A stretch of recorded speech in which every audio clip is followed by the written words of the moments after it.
भूपेश बघेल सरकार ने कमाए 364 करोड़ रुपए। शराब पर कोरोना शुल्क लगाकर की कमाई, मगर कहीं नहीं किया खर्च। विधानसभा में उठा विशेष आबकारी शुल्क लगाने का मुद्दा। राहुल गांधी पर शिवराज का तीखा हमला, आज की गलती के लिए भी उन्हें मांगनी पड़ेगी माफी। कांग्रेस के पूर्व अध्यक्ष राहुल गांधी ने इमरजेंसी को मानी थी गलती। Road safety world cricket tournament में शामिल होने के लिए क्रिकेटर्स का रायपुर पहुंचना शुरू। पूर्व भारतीय क्रिकेटर सचिन तेंदुलकर भी आज रायपुर पहुंचे। और मध्य प्रदेश के चिकित्सा मंत्री विश्वास सारंग के बिगड़े बोल, जवाहरलाल नेहरू, राहुल गांधी और दिग्विजय सिंह पर दिए तीखे बयान।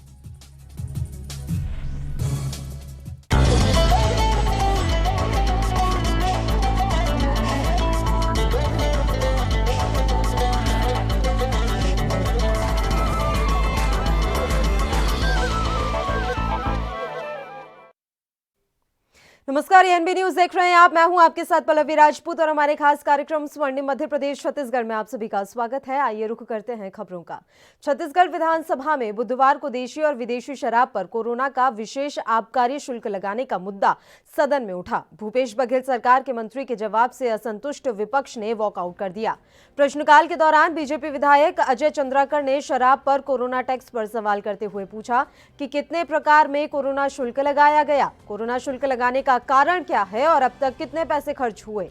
इस पर आबकारी मंत्री कवासी लखमा के स्थान पर मंत्री मोहम्मद अकबर ने जवाब दिया। मंत्री अकबर ने जवाब देते हुए बताया कि 2 मई 2020 के आदेश के तहत देशी मदिरा की फुटकर बिक्री पर प्रति नग 10 रुपए की दर से 198 करोड़ रुपए 19,98,000 रुपए की आय हुई है। इसके अलावा 15 मई 2020 के आदेश के अनुसार विदेशी मदिरा की फुटकर बिक्री पर 10% की दर से विशेष कोरोना शुल्क 166 करोड़ 55,38,800 रुपए छत्तीसगढ़ स्टेट मार्केटिंग कॉर्पोरेशन के जरिए शासकीय खाते में जमा किए गए।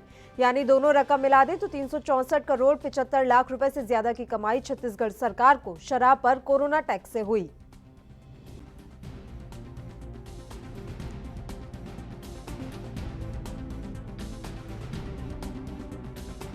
जानना चाहूंगा कि आपके विभाग ने कोरोना के लिए विशेष कोरोना शुल्क, कितने प्रकार के विशेष कोरोना शुल्क लगाए, उसमें 31 जनवरी तक कितने पैसे, कितने रुपये एकत्र हुए और उसको किस मद पर खर्च करने के लिए, कितना खर्च करने के लिए आपने कोरोना शुल्क अधिरोपित किया।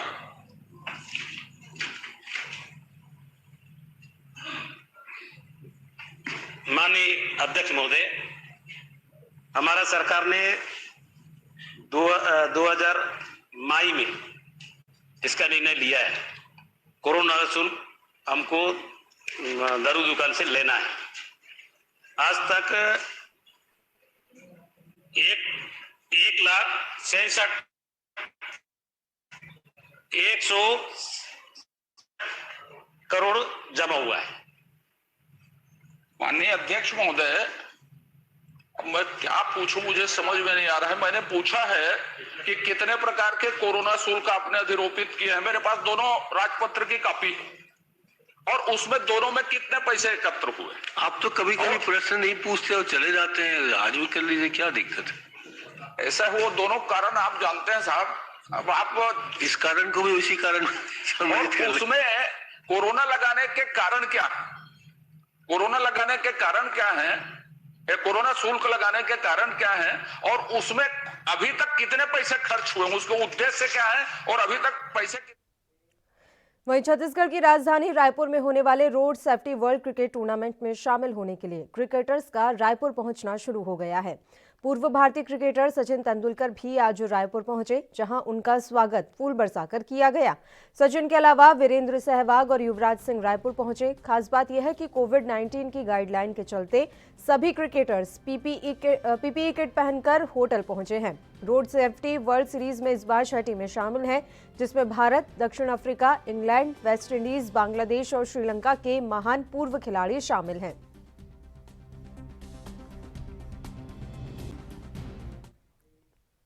कांग्रेस के पूर्व अध्यक्ष राहुल गांधी ने इमरजेंसी को गलती माना है। साथ ही उन्होंने कहा कि अपनी गलती मान लेना साहस का काम होता है। इसे लेकर विरोधियों के राहुल गांधी पर हमले अब शुरू हो चुके हैं। वहीं मध्य प्रदेश के सीएम शिवराज सिंह चौहान ने राहुल गांधी पर तीखा हमला किया। साथ ही उन्होंने कहा है कि आज की गलतियों के लिए भी उन्हें आगे चलकर माफी मांगनी पड़ेगी। सीएम शिवराज सिंह चौहान ने मीडिया से बात करते हुए कहा है कि राहुल गांधी में दिक्कत यही है कि वह बहुत वर्षों बाद सोचते हैं। 1975 में इमरजेंसी लगी थी तो हम भी जेल गए थे। उस वक्त हम बच्चे थे और आज जब राहुल गांधी बोल रहे हैं तब हम 61 साल के हो चुके हैं।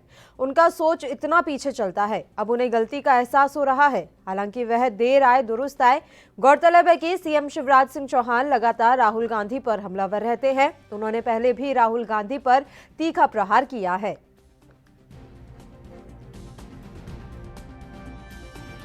सरकार के आंकड़े बता रहे हैं कि बढ़ा और वन क्षेत्र अगर बढ़ता है, ग्रीन कवर बढ़ता है तो मध्य प्रदेश नहीं पूरे देश को और दुनिया को इसका लाभ मिलता है। दुनिया को बचाने के लिए जरूरी है कि हम ग्रीन कवर बढ़ाएं, हरित आवरण बढ़ाएं, पेड़ लगाएं।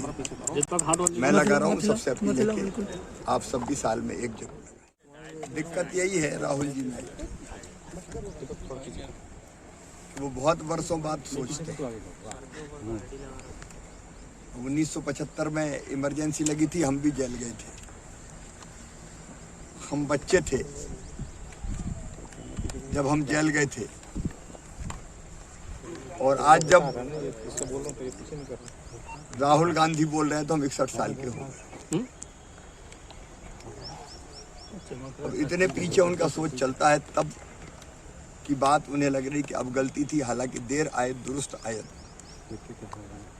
लेकिन अब वो ये भी सोच लें कि वो जो आज कह रहे हैं वो उनको कई वर्षों के बाद लगेगा कि वो गलती कर रहे थे और तब फिर उनको गलती की माफी मांगनी पड़ेगी। चाहे वो सरकार, केंद्र सरकार के बारे में कह रहे हों, प्रधानमंत्री जी के बारे में जिस ढंग की बेहूदी टिप्पणियां वो कर देते हैं, एक दिन उनको पता नहीं कब ट्यूबलाइट जलती है, कब उनको पता चलता है कि गलत।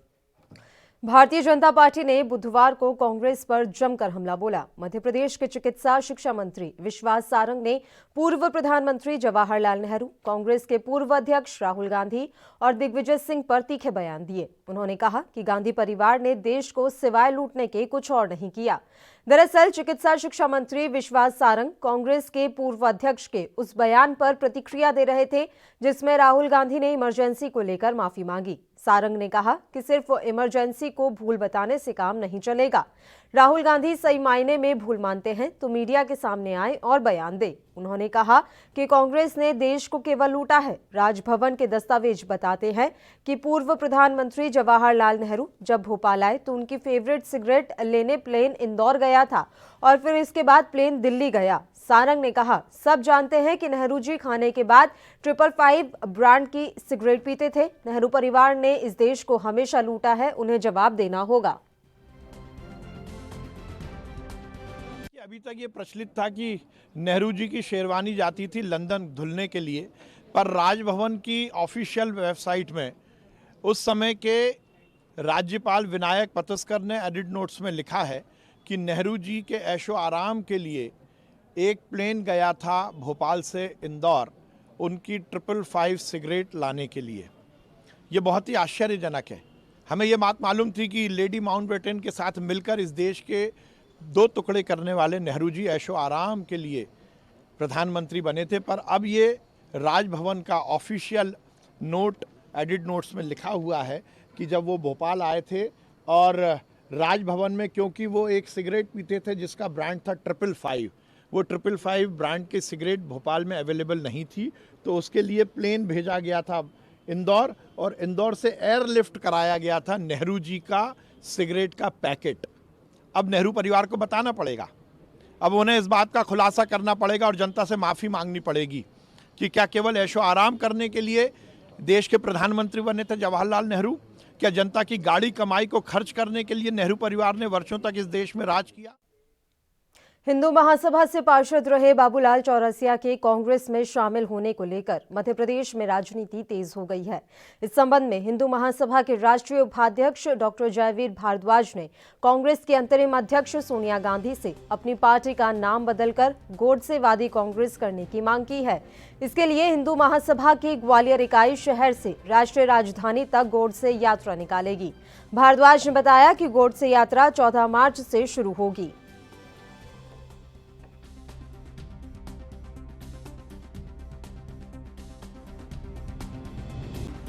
14 मार्च को ग्वालियर से गोडसे यात्रा प्रारंभ होगी। अखिल भारत हिंदू महासभा की जिला इकाई ने जो निर्णय आज कोर कमेटी में लिया है, हमारा स्पष्ट कहना है कि हमारे एक पार्षद को तोड़कर कांग्रेस ने सिद्ध कर दिया कि जो है अब हम कांग्रेस में गोडसेवादी विचारधारा को का स्वागत करते हैं और गोडसेवादी कांग्रेस बनाना चाहते हैं। तो इसलिए हम जो संदेश जन जन तक पहुंचाने के उद्देश्य से जो है अपनी यात्रा प्रारंभ करेंगे और सोनिया गांधी जी से आग्रह करेंगे, जो राष्ट्रीय अध्यक्ष माननीय सोनिया गांधी जी, कि अब वो अपना नाम परिवर्तित करके रखें और जो विभाजन हुआ जिसमें लाखों हिंदुओं की जानें गई वो जनता के बीच आए। आपने एक पत्र भी लिखा था कमलनाथ जी को, 27 तारीख को हमने एक पत्र लिखा था आदरणीय सोनिया गांधी जी कमलनाथ जी को कि आप इसका नाम जो है अब कांग्रेस की जगह। मध्य प्रदेश का शिवपुरी जिला अस्पताल हमेशा से ही अपने कारनामों को लेकर चर्चाओं में रहता है, लेकिन इस बार तो जिला अस्पताल के एक डॉक्टर ने लापरवाही की सारी हद पार करते हुए एक जीवित महिला मरीज को मृत बता दिया। महिला मरीज के परिजनों ने आरोप लगाया है कि जब डॉक्टर्स द्वारा महिला मरीज को मृत बताया गया तो वह रोने लगे और जब मरीज को देखा तो उसकी सांसें चलती मिली। इसकी खबर पर महिला मरीज के परिजनों ने डॉक्टर दिनेश राजपूत को दी तो डॉक्टर राजपूत अपनी गलती स्वीकार करने के बजाय परिजनों पर ही भड़क उठे और परिजनों को जातिगत शब्दों का इस्तेमाल करते हुए गाली गलौज तक कर डाली। हालांकि महिला मरीज गीता जाटव को परिजनों ने अस्पताल से निकालकर निजी अस्पताल में भर्ती करा दिया है। अरे 5 दिन से भर्ती कर ली हमारी मरीज को। बोल रहे थे आज अल्ट्रासाउंड होगा, फलाना होगा और कुछ भी होगा, लेकिन आज तक कुछ नहीं हुआ 5 दिन में अभी तक। और आज सुबह 5 बजे पूरी नर्सों ने और इन्हें बोल दिया था कि ये तो खत्म हो गई। तो हम सब लोग पूरे रिश्तेदार रोने गाने लगे।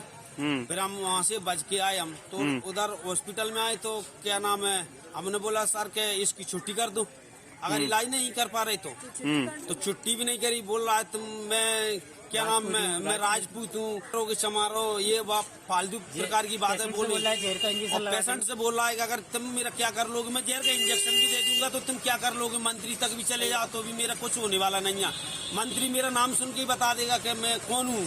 अच्छा, डॉक्टर का नाम क्या था? डॉक्टर का नाम तो सर हमको मालूम नहीं है। तो हॉस्पिटल में गीता को बोला था, जिस पर बड़ा हंगामा हुआ और उसको इस डर से भी फिर कहीं कुछ उसके साथ में गलत ना हो जाए प्राइवेट हॉस्पिटल में जाना पड़ा। क्या मामला था, क्या कार्रवाई की जा रही है? ये तो संज्ञान में मेरे आप लाए हैं यहाँ पर दिया, कल से वही देखा था मैं। अब मैं आज से इंक्वायरी करवाता हूँ पूरी जी, तो बस पता लगाऊंगा, फिर आपको कुछ बाकी बता पाऊंगा।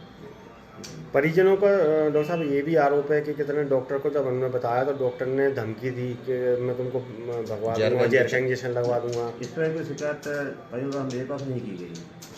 यदि वो सब शिकायत करते तो पूरा मामला तत्काल ही निपटारा हो जाता। और जाति सूचक गालियां भी दी गई हैं डॉक्टर के द्वारा। शिकायत मध्य प्रदेश के रीवा जिले में पेट्रोल पंप संचालकों के द्वारा खुलेआम अवैध रूप से डीजल पेट्रोल बेचा जा रहा है, जिसको देखते हुए पुलिस के द्वारा पेट्रोल पंप पर दबिश देने की कार्रवाई शुरू कर दी गई है। जिले के बैकुंठपुर थाना क्षेत्र में इंडियन ऑयल पेट्रोल पंप पर पुलिस ने दबिश दी, जहां से एक आरोपी को गिरफ्तार किया गया है तो वहीं एक आरोपी फरार है। पूर्व में भी इंडियन ऑयल पेट्रोल पंप में गलतियां पाए जाने पर शिकायत की वजह से इसी पेट्रोल पंप को सीज कर दिया गया था। वहाँ पर इंडियन ऑयल का पेट्रोल पंप था, वो कंपनी के द्वारा कुछ शिकायतों के कारण उसको सस्पेंड कर दिया गया था पूर्व में ही। सस्पेंड होने के बाद से लगातार शिकायत मिल रही थी पुलिस को कि वहाँ पर पेट्रोल डीजल की बिक्री की जा रही है अवैध रूप से। पुलिस की जब सूचना मिली तो आज पुलिस हमारे टीआई साहब गए थे वहाँ और पुलिस की टीम ले थी, तो वहाँ पर ये देखा गया कि टंकी के पीछे की तरफ वहाँ का मैनेजर जो पंप का और कुछ स्टाफ वगैरह था और कुछ मोटरसाइकिलों में पेट्रोल वगैरह दे रहे थे, बेच रहे थे। रेट भी उन्होंने ज़्यादा कर रखा था उसका और इसके कारण से पुलिस के द्वारा उसमें कार्रवाई की गई, पेट्रोल पंजीबद्ध कर दिया गया। स्वर्णिम मध्य प्रदेश छत्तीसगढ़ में फिलहाल के लिए इतना ही। मुझे दीजिए इजाजत। नमस्कार।